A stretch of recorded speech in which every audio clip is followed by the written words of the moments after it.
اعوذ باللہ من الشیطان الرجیم بسم اللہ الرحمن الرحیم الحمدللہ الذی جعلنا من المتمسکین بولایت امیر المومنین علی بن ابی طالب علیہ السلام۔ زائرین محترم، خادم و زائرین صالح رضا کربلائی، کوفہ سے مولا امیر المومنین کے جلیل القدر صحابی جناب میثم تمار کی زیارت کروانے کا شرف حاصل کر رہا ہوں۔ میرے پیچھے مسجد کوفہ ہے، بیت امام علی علیہ السلام ہے، اور جناب مسلم بن عقیل سفیر امام حسین کا روضہ ہے۔ جناب ہانی بن عروہ صحابی امیر المومنین، صحابی رسول خدا ہیں، ان کا روضہ مبارک ہے، اور میرے بالکل سامنے جناب میثم تمار صحابی جناب امیر المومنین مولا علی علیہ السلام، ان کا روضہ ہے۔ ایک ربائی آپ تمام مومنین کی نیابت میں یہاں پیش کرتا ہوں، اور پھر انشاءاللہ روضے کی طرف قدم بڑھائیں گے۔ یہ زباں کاٹ دو جسم و جاں کاٹ دو، یہ زباں کاٹ دو جسم و جاں کاٹ دو، مدحت مرتضیٰ کی سزا دو مجھے، ذکر شاہ نجف سے رکوں گا نہیں، چاہے 100 بار رسولی چڑھا دو مجھے، ٹکڑے ٹکڑے کرو میرا سارا بدن، آگ روشن کرو اور جلا دو مجھے، جب میرے جسم کی راکھ بن جائے نا، جب میرے جسم کی راکھ بن جائے نا، لے کے ہاتھوں میں اپنے اڑا دو مجھے، ایک دو دن نہیں صبح محشر تلک۔ جناب میثم تمار کو مولا امیر المومنین کی محبت کا سزا دی گئی، اور ان میرے مولا کی محبت میں شہید کیا گیا۔ ذکر شاہ نجف سے رکوں گا نہیں، چاہے 100 بار رسولی چڑھا دو مجھے، ٹکڑے ٹکڑے کرو میرا سارا بدن، آگ روشن کرو اور جلا دو مجھے، جب میرے جسم کی راکھ بن جائے نا، لے کے ہاتھوں میں اپنے اڑا دو مجھے، ایک دو دن نہیں، ایک دو دن نہیں صبح محشر تلک، جب جہاں جس طرف یہ ہوا جائے گی، حلالی موالی کا وعدہ رہا، یا علی کی صدا آئے گی، نعرہ حیدری یا علی۔ آپ تمام مومنین و مومنات سے گزارش، اس ویڈیو کو تمام مومنین تک، باقی مومنین تک بھی شیئر کیجئے، واٹس ایپ سٹیٹس پہ لگائیے، اپنے اقارب گروپس میں شیئر کیجئے۔ آئیے جناب میثم تمار کو مولا امیر المومنین نے جب خوشخبری سنائی، ایک بار مولا امیر المومنین سے مکالمہ کر رہے تھے، مولا کی بارگاہ میں تشریف فرما تھے جناب میثم تمار، مولا کی بارگاہ میں جناب میثم تمار نے کہا، قال میثم تمار دعانی امیر المومنین، مولا امیر المومنین میرے حق میں دعا کیجئے۔ مولا فرماتے ہیں، کیف انت یا میثم اذا دعاک دعی بنی امیہ، میثم وہ وقت کیسا ہوگا، تمہیں کیسا لگے گا جب ابن زیاد تمہیں مجھ سے دور ہونے کا کہے گا۔ بنی امیہ میں سے ابن زیاد جو ہے، ابن مرجانہ ملعون، تمہیں مجھ سے دور ہونے کا کہے گا۔ جب میثم تمار کہتے ہیں، یا امیر المومنین انا واللہ لا ابر منک، میں آپ سے دور نہیں جاؤں گا مولا، قطعاً نہیں، میرے مولا میں نے آپ کے ساتھ رہنے کا وعدہ کیا ہے، قسم کھائی ہے، میں نے اپنے ماں باپ سے آپ کی محبت لی ہے مولا، میں آپ سے دور نہیں جاؤں گا۔ مولا کہتے ہیں، اذا واللہ یقتلک و یصلبک، تمہیں قتل کر دیا جائے گا، تمہیں دار پر چڑھا دیا جائے گا۔ تو جناب میثم تمار نے کیا خوبصورت جملہ بولا، مولا میں صبر کروں گا، مولا حسین نے بھی کہا تھا نا، کہتے جناب میثم تمار میں صبر کروں گا، فذاک فی اللہ قلیل، بے شک میرے پاس یہ سب سے کم ہے، یہ سب سے کم ہے میری طرف سے کہ میں آپ کی حکم پر یا آپ کی محبت میں ہی شہید کر دیا جاؤں گا۔ فقال یا میثم اذن تکون معی فی درجتی، تم اسی درجے پر ہوگے جو میرے برابر ہوگا، میرے ساتھ رہو گے۔ جناب میثم تمار کو تو مولا نے زندگی میں ہی خوشخبری سنا دی، میثم تم جنت میں میرے ہم نوا ہوگے، جیسے میرے برابر ہوگے۔ سبحان اللہ، سبحان اللہ، کیا جلیل القدر صحابی ہیں میرے مولا کے جناب میثم تمار۔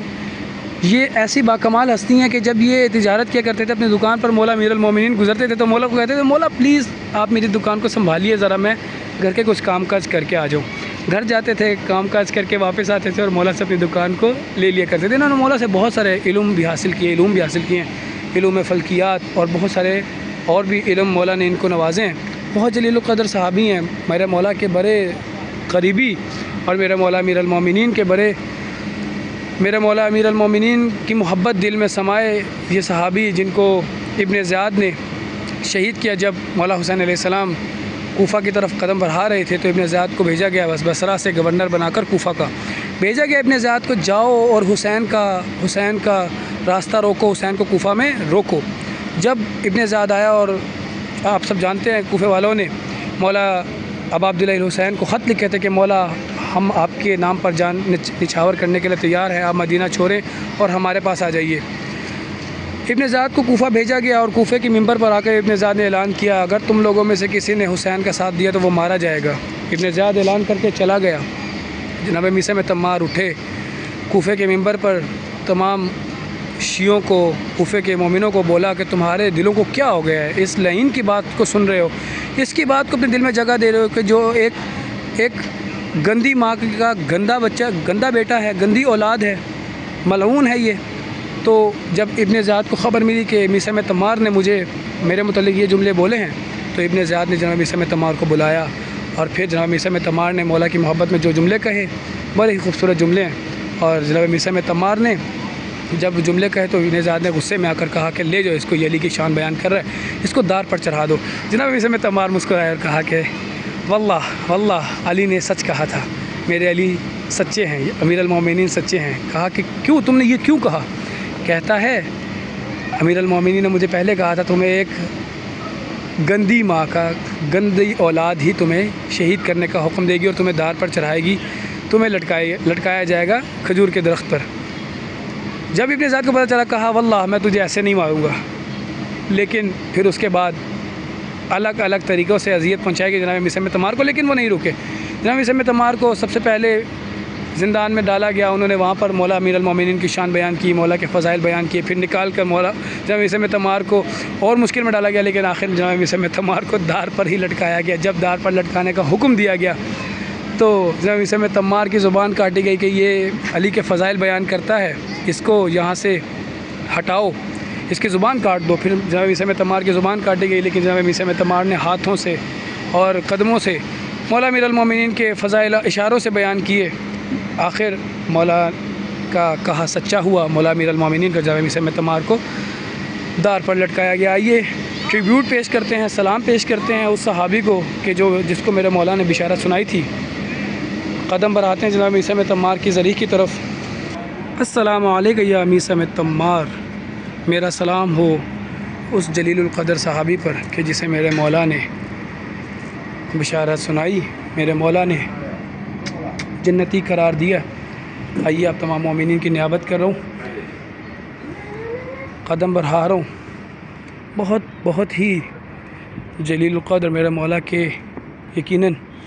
دل کے بہت قریب صحابی جناب میثم تمار، وہی ربائی پڑھتا جاتا ہوں، اور جو ربائی میں نے پہلے باپ پر پڑھی، یہ زباں کاٹ دو جسم و جاں کاٹ دو، السلام علیکم یا میثم تمار یا صحابی امیر المومنین، یہ زباں کاٹ دو جسم و جاں کاٹ دو، مدحت مرتضیٰ کی سزا دو مجھے، ذکر شاہ نجف سے رکوں گا نہیں چاہے 100 بار سولی چڑھا دو مجھے، ٹکڑے ٹکڑے کرو میرا سارا بدن، ٹکڑے ٹکڑے کرو میرا سارا بدن، آگ روشن کرو اور جلا دو مجھے، جب میرے جسم کی راکھ بن جائے نا لے کے ہاتھوں میں اپنے اڑا دو مجھے، ایک دو دن نہیں صبح محشر تلک، ایک دو دن نہیں صبح محشر تلک، جب جہاں جس طرف یہ ہوا جائے گی، حلالی موالی کا وعدہ رہا، یا علی کی صدا آئے گی، کیا کہنے، نعرہ حیدری یا علی، جو بھی نعرہ لگائے گا دل کی مراد پائے گا، یا اللہ یا محمد یا علی، پانچ نعرہ پانچ تنی سوا لکھ نعرہ حیدری یا علی یا علی۔ بہت خوبصورت مناظر، کتنی شان و شوکت والی ذریع ہے جناب میثم تمار کی، حق بنتا ہے میرے مولا کی بشارت سے جنتی، اور میرے مولا کے جنت میں میرے مولا کے ہم نوا، میرے مولا کے درجے کے برابر جناب میثم تمار کا درجہ ہے۔ آپ نے باہر مولا کا کہا پرا روایت پڑھی، اللہ تعالیٰ تمام مومنین و مومنات کو زیارت کربلا و نجف و کوفہ نصیب فرمائے۔ یقیناً کوفہ صاحب العصر والزمان کا دارالخلافہ ہے، اور یہاں پر پائی جانے والا یہ روزہ، یہ ذریع، یہ زیارت بہت اہمیت کی حامل ہے۔ تمام موالیان حیدر کرار کی خواہش ہے یہاں پر آنا، جو جناب میثم تمار کے روزے پر آنا چاہتا ہے، اس ویڈیو کو شیئر کیجئے، آگے مومنین تک پہنچائیے۔ خادم مظاہرین صالح رضا کربلائی آپ کو کوفہ شہر کی یہ خوبصورت زیارت کروانے کا شرف حاصل کروں۔ یہاں پر 2 رکعت نماز بھی ہدیہ کی جاتی ہے جناب میثم تمار کو، ابھی نماز ہدیہ کریں گے، پھر آپ مومنین کی نیابت میں مولا کی بارگاہ میں، مولا کے صحابی کی بارگاہ میں زیارت بھی کریں گے، دعا بھی کریں گے۔ اللہم عجل لولیک الفرج، کوفہ ہے میرے مولا کا صاحب العصر کا دارالخلافہ ہے، دعا کرتے ہیں امام زمانہ کے ظہور میں تعجیل ہو۔ اللہم عجل لولیک الفرج، خادم مظاہرین صالح رضا کربلائی، کوفہ، جناب میثم تمار کی زیارت آپ کے سامنے